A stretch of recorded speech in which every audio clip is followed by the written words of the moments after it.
Hello there, this is Duke Potato Nuke, and I am doing another Asteria video. In the last 3 videos that I did, it was with a very early version of this game. And there's since been quite a few updates, a lot of changes. Some of the changes you might notice is that there are a lot more graphics.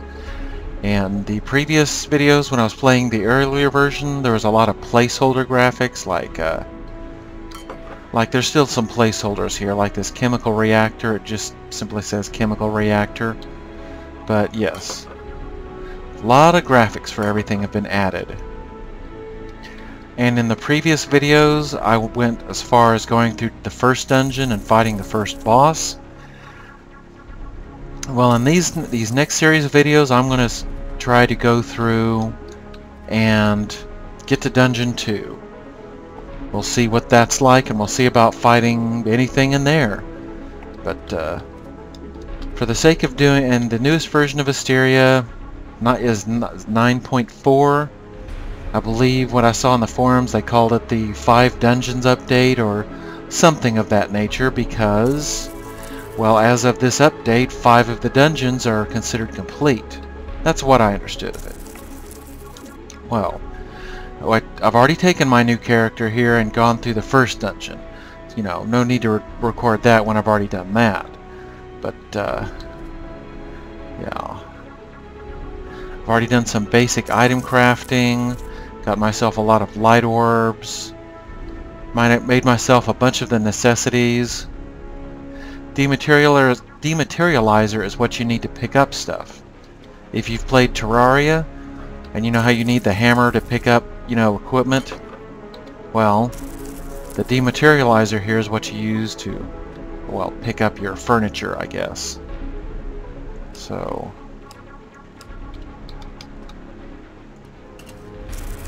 alright. And I've already made myself the Tier 2 weapon and digging tool. And, well, the one thing I want to do before we do anything in the second dungeon is I'm going to want to make a copper suit, which is the next tier of armor, because I've already got a steel suit. So I've got a steel suit and a steel power core. Well, I am going to want a copper suit, copper power core, and I would like to make a copper helmet. And of course, probably the first thing I'm going to do is make a copper blaster. But you'll notice a common word there, copper. I don't have any copper right now. Yes, I've already done some exploring. Here's where the first dungeon is, or was in this world. The worlds in Asteria are done randomly, or procedurally, I guess. Well, I've already explored the first dungeon. Oops. Already dug my way down and done some exploration. And another thing I might want to mention, I don't know if the overworld music slows down, and we now hear the underground cave music. I don't know if you can hear it. But if the developers watch this, I don't know if they do. But one of the things you'll notice in basic crafting is a need for coal. Pretty much before you can do anything, get really started, before you can really get started making anything, the first thing you really need to make is a furnace to smelt all the stuff you find. But essentially, you need to find coal. And I believe they have this game designed to where coal is findable around the starting area, like in the overworld, where you start in the overworld. It's not obvious, but it's very close, so you can usually find it if you just do some searching around. But this is actually the second world I made for the sake of doing Asteria 9.4. The first world I made for doing Asteria 9.4, I didn't find any coal anywhere I looked. I don't know if that was a bug or if I was just unlucky. I may have just been unlucky, for all I know. Ooh, walked right into that. And another change you might notice is in the previous videos, if I held down the mouse button, I was able to rapidly fire a bunch of shots like that. Well, if you hold down the mouse button now, you charge up a shot, and you let loose with a big shot like Mega Man. Very much in the style of Mega Man. Now, when I was using an iron blaster, I'm using a steel blaster. Now, when I was using an iron blaster, and I let up the charge shot go too long, it would explode like a backfire. And there'd be fire around me and everything, and I'd take a lot of damage. But with the steel one, I can pretty much hold down the charge shot for quite a while. Pretty much as long as I like, I think. That may just be because the iron blaster is considered a primitive version. But enough about that. Let's get on to the exploring, and let's see if we can't find some of that darn copper.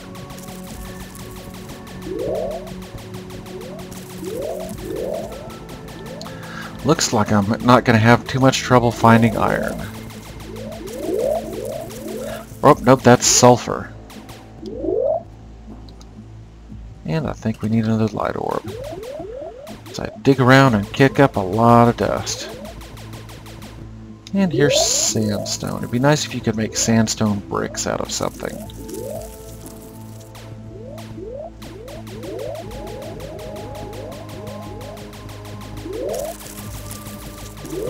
And the one thing I would like to ask the developers, if they do watch, is see if we can't make some way to make, I don't know, like a computer that you can set down like the workbench, and it prevents enemies from spawning in a certain radius. Maybe you need a superconductor to make it like you do the digging tool, that way you just can't, you know, make a whole bunch of them. But you'd use that to keep monsters from spawning in wherever your base is.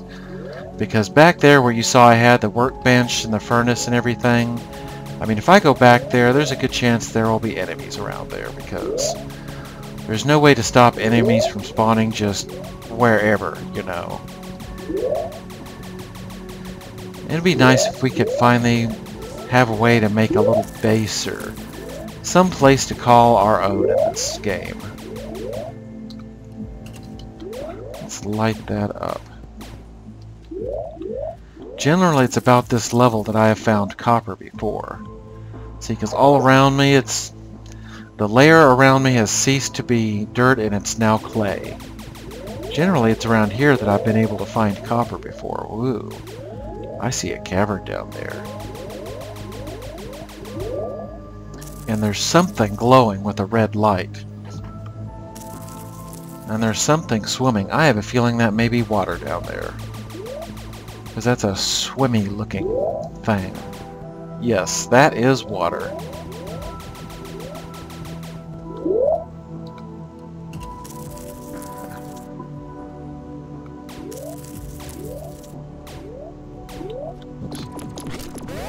Whoa.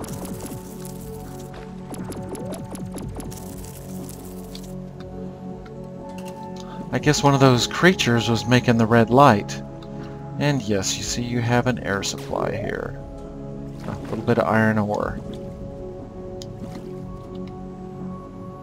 And the water mechanics in this game are pretty good. If you dig out something, it doesn't just fill in. It creates air bubbles that fly up as the water settles down. But anyway, let's go ahead and... Oops.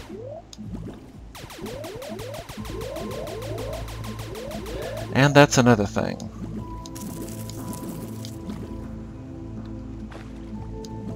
You'll notice when I come up in here, the air meter doesn't return. That's because this place is filled with dust from my digging. If you get surrounded by dust from your digging, like, I don't know if you can see all that dust from digging, if you get totally surrounded by it, it's the same as being totally immersed in water. And look at that dust. I don't think it has anywhere to go.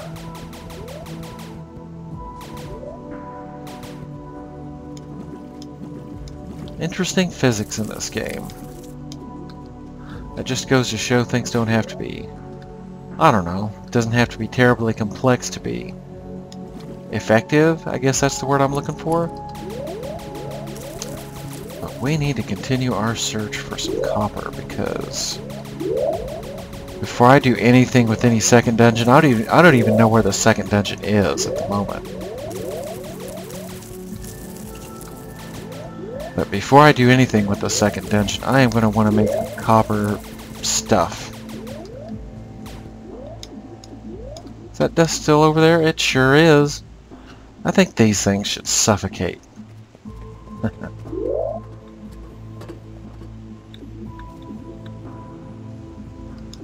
wonder if that's a bug or if that was intentional, because that dust is not settling down. Let's do an experiment here, shall we?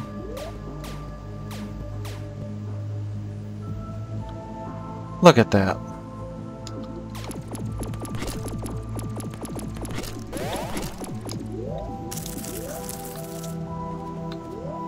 Well, we made a chimney for the dust to seep out of.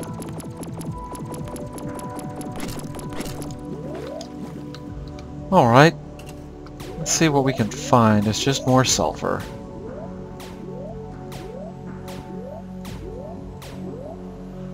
Very interesting way of doing things, how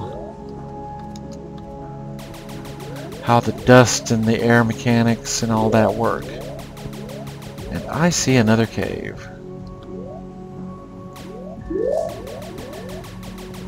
Looks like that cave just has more sulfur. There's a light source in there, and light sources seem to be randomly placed around this game. There's something glowing there. Green crystal. Green crystal that glowed blue, I guess? I don't know. I think it was just simply glowing. And more delicious coal. You can never have enough coal in this game. You need coal for a lot of things.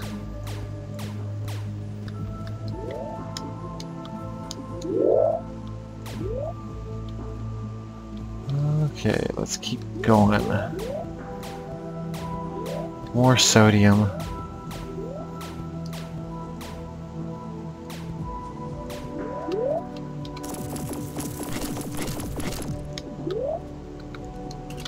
I think I'm going to take that one. And leave that light orb right up there. Whoops.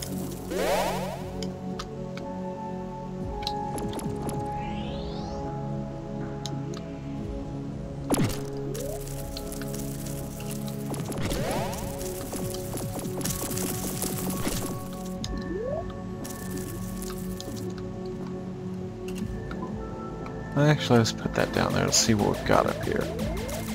More iron. I have no complaints about iron.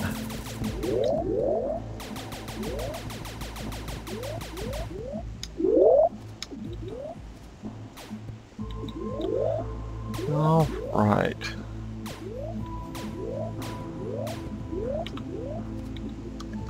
That's one thing about this game. You have to be kind of exact where you mine, but I guess that's true in the other platforming games that are like this. Because if you want to dig that, you got to point to it exactly with the cursor for your guy to shoot it with his mining laser. Or his digging laser, or whatever you want to call it. Well, let's keep going here. I may take some of this sandstone and make some sandstone floors back at the base instead of having a grassy cave floor.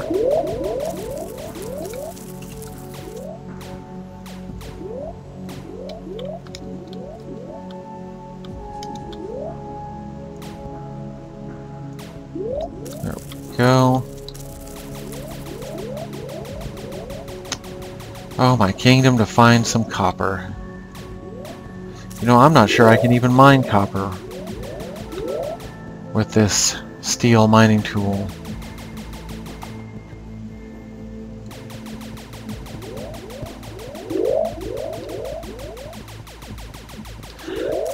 But all in all, I think Asteria, honestly, isn't being given a fair enough of a shake, because the more and more progress the developers make, the better and better this game becomes. I mean, it's really shaping up into something nice.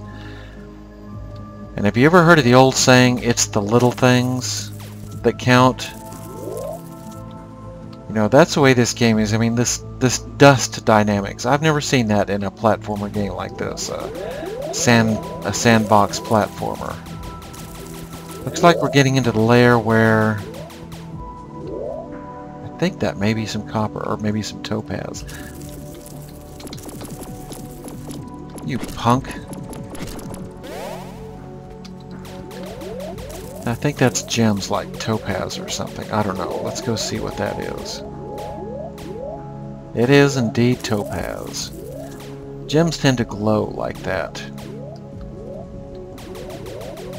Well, let's keep going. We're in the sandstone layer.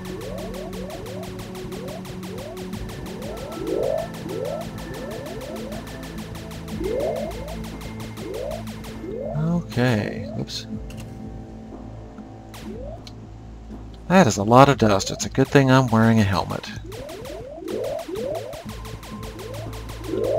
But yes, if this is your first time ever seeing or hearing of Asteria, well, a lot of people who make platformer games think Terraria comparisons. They consider Terraria a dirty word because a lot of people like to make Terraria comparisons. Oh, it's like Terraria in space, as they say. Well, yeah, it kinda is like that. But in case you didn't notice, there's a lot of games that's like Terraria in space.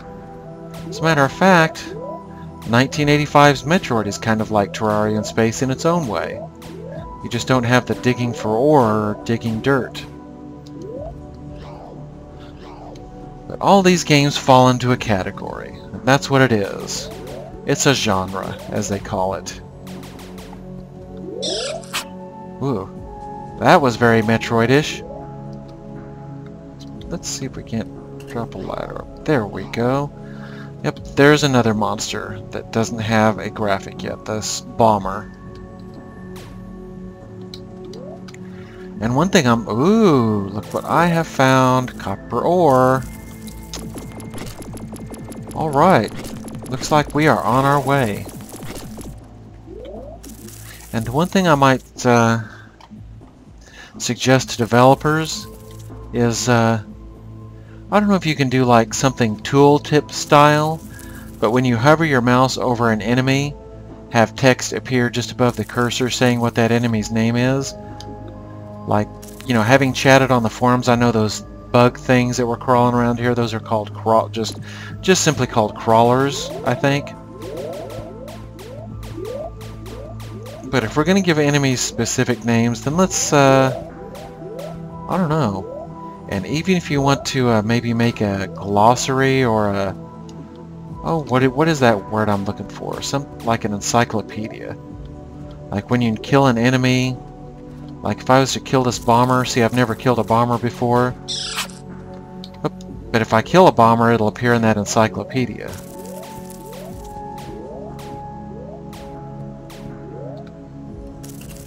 And it looks like I've found some more copper. It looks like we're in good shape. In fact, it looks like there's a lot of stuff around here.